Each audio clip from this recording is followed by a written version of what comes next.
shows it right down there, yeah, it should be, okay, so we know we're on the right side.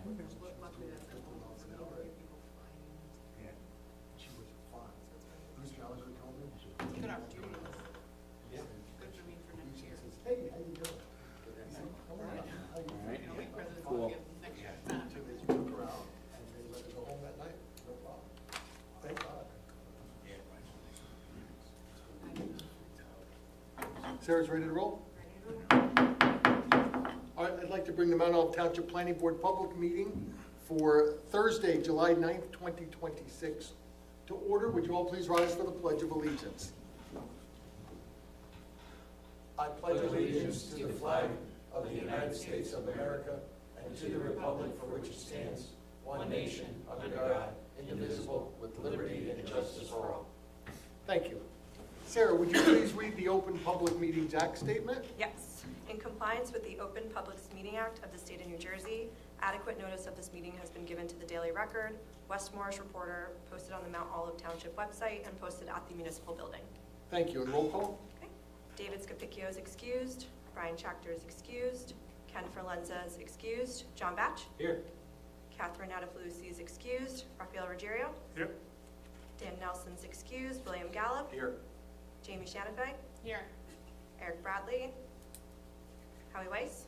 Here. Mike Freeland? Here. James Price? Here. All right, well, we have committee reports, but most of our committee chairs are not here. I'll just turn to John. Anything from the ordinance committee? Yes, based on our previous meeting, Sarah prepared revised definitions for home occupations to include cottage food permits. The committee reviewed it and approved.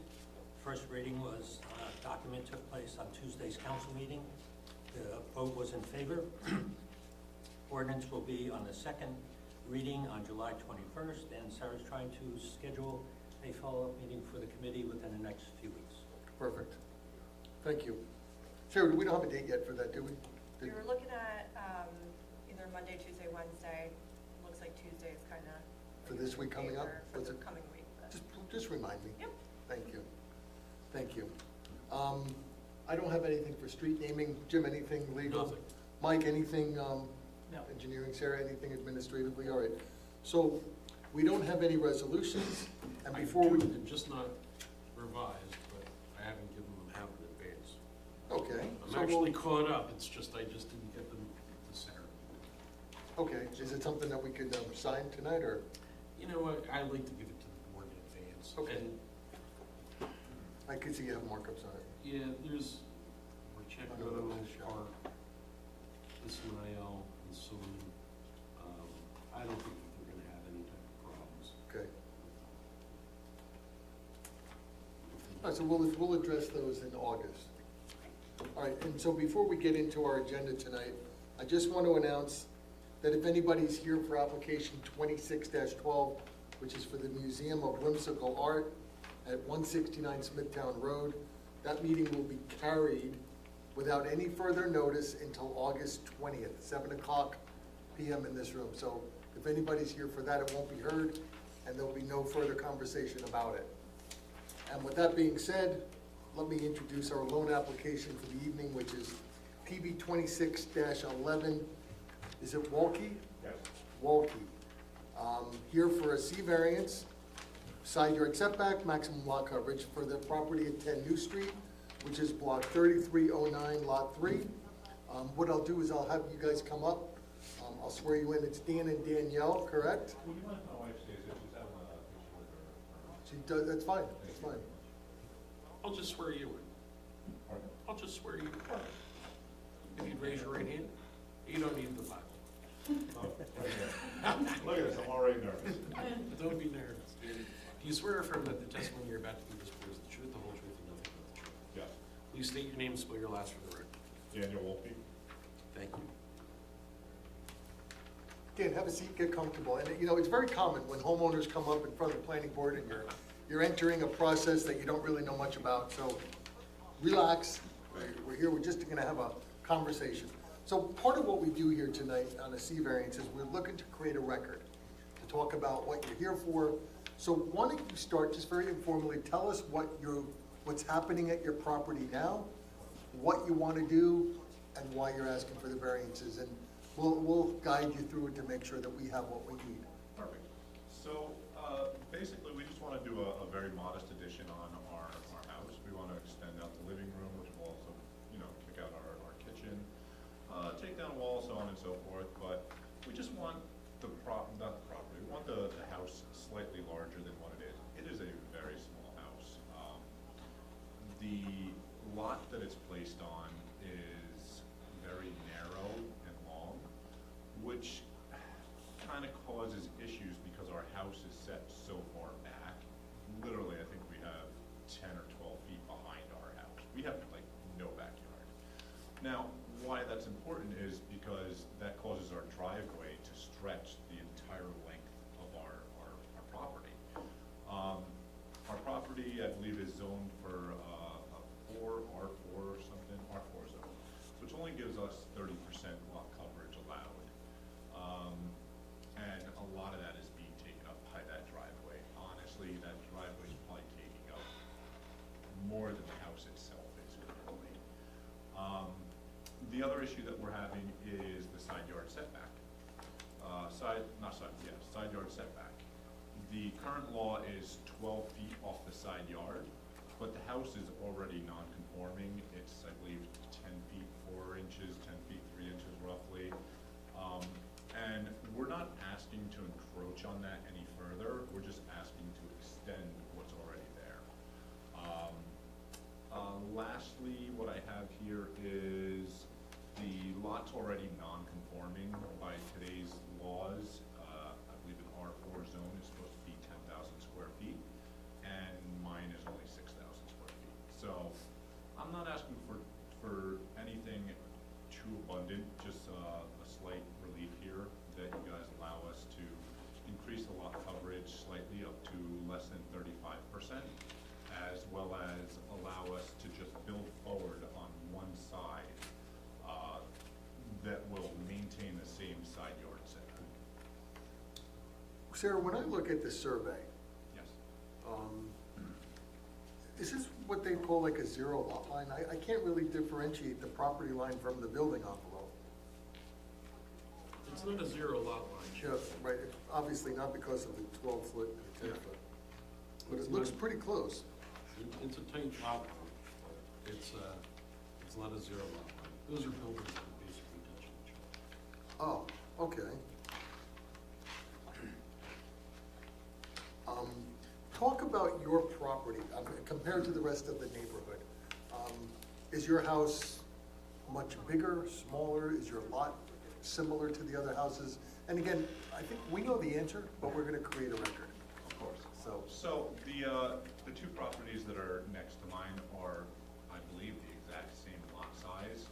The one to my right, as I'm facing out to the street, is much larger, 2 stories, mine is very small in comparison. The one to the left of me actually has 2 buildings on it, and one, the primary building is not similar, maybe slightly larger than mine. Also, it has the advantage that it's closer to the street, so they don't have that driveway that you might have. And then there's an additional smaller building that they rent out or something to that effect. That unfortunately is butted right up against my property line, but, Yeah. it is what it is. okay. I had another question. Everything that you have on your property is conforming. I see you have a shed, fuel tank, you have a gazebo, that's all within your property? Correct. Yes. All right, so one of the things that we have to do is that we have to come up with proofs, reasons why your variance request will be approved or denied. So just for the record, and officially, you're asking for 2 variances. The first is a maximum lot coverage, where 30% is allowed, and you're proposing 34.9. Your testimony was very clear. You have a very long driveway because of the nature of the property. It's certainly pre-existing non-conforming. When was the house built? If I had to guess, early 1900, 1910, 1920. All right, so the reason I ask is because our current codes are established in 1950. So, is that correct, 1950? 1950. So you are certainly, your home was there, it was there prior to the zoning. So the development of the house is, it is what it is. Certainly can't change that, the long driveway is there. The other variance that you're requesting is a minimum side yard setback of 12 feet, and due to the non-conforming nature, you're already at 10.3. So you're not encroaching any further, any closer. And so I think there's two arms of the proofs. The first is the positive criteria, where you're going to, and I think you already did talk about why you need this relief. I think for the lot coverage, I would agree with you 100% that a long driveway like that is quite a bit of lot coverage. And the fact that you're going over by 4.9, I can't imagine, you know what kind of coverage that you're going to request with the new addition? Well, that's what it'll be, 4.9. 4.9. Extra.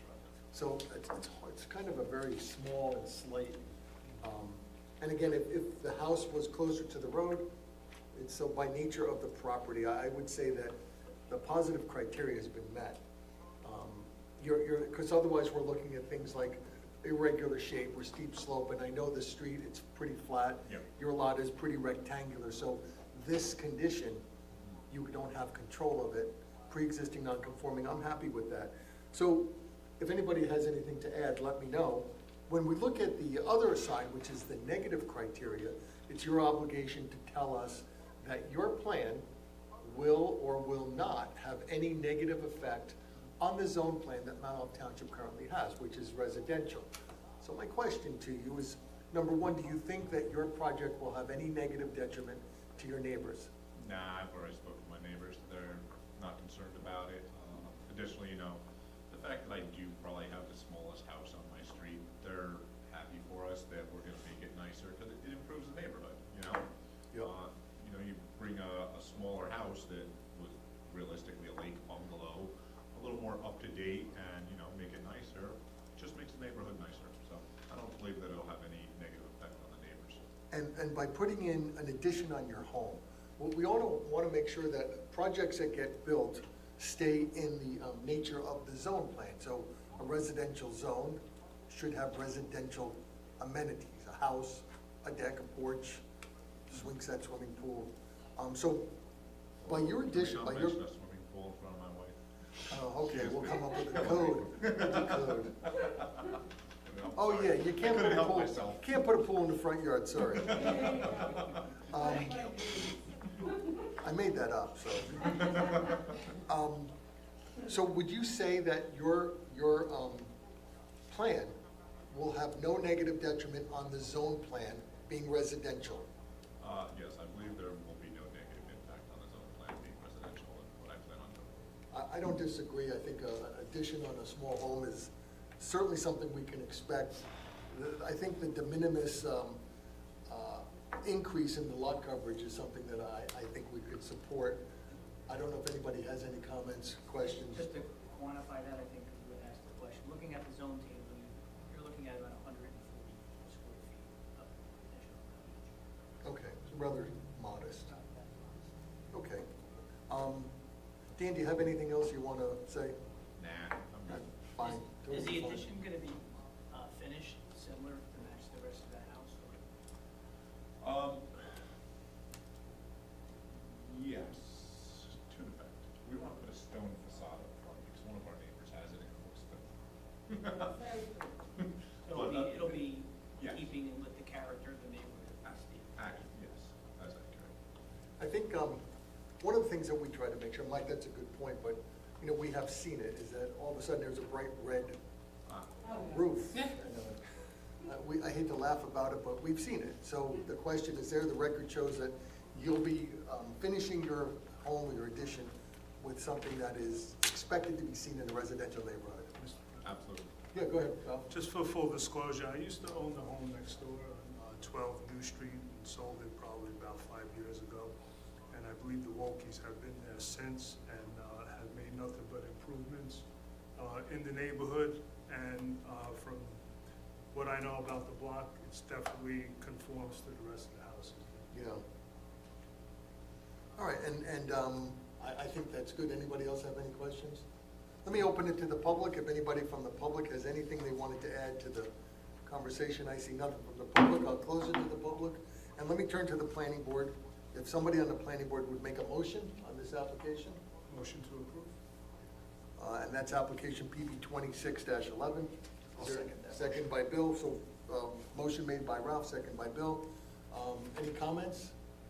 I see none. Roll call, please. Right, John Batch, Yes. Rafael Ruggiero, Yes. William Gallo, Yes. Jamie Shenify, Yes. Howie Weiss. Yes. So, Dan, what's gonna happen is, next month? Yes, this will definitely be on for a while. Next month, you'll have a resolution which really memorializes what just took place. And then you'll take that, go to the building department, and they will issue their building permits. So, next month meaning? The second Thursday of, the third Thursday of August. Third Thursday of August, that's when I'll have the. That's when we're going to present the resolution publicly. We'll vote on it, and at that point, the next day, you can pick it up Perfect, thank you very and much, start from there. Good luck, appreciate it. and we look forward to a nice project. Have a good night. Okay, and so from our perspective, we have no further business. It was important that we met tonight to make the announcement about this one. So, and of course, the Wolkies want to get started, so. I don't have anything else. Anybody else have anything? Then we'll entertain a motion to adjourn. I'll make that motion to adjourn. Thank you, Jim. Second, all in favor? Aye. Good night. 18 minutes. Probably worth the drive. Not for me, it's, Gotta be a record. no, not even close. Not even. With an application. It feels like it, with an application. It was, I'm telling you, before your time, we had, for a full application, that was pretty good. Right. Once I had a meeting over like 2 minutes. We had a meeting once that was like, We're going But for back. actually 5 hearing minutes. one, that was You pretty remember, quick. remember Judge Gold? Yeah. Okay, so Bob Gold was selling his house, and they needed something, there was a problem with the property in the back corner, and so we did it with the resolution. 2 weeks later, what's gonna screw up their sale?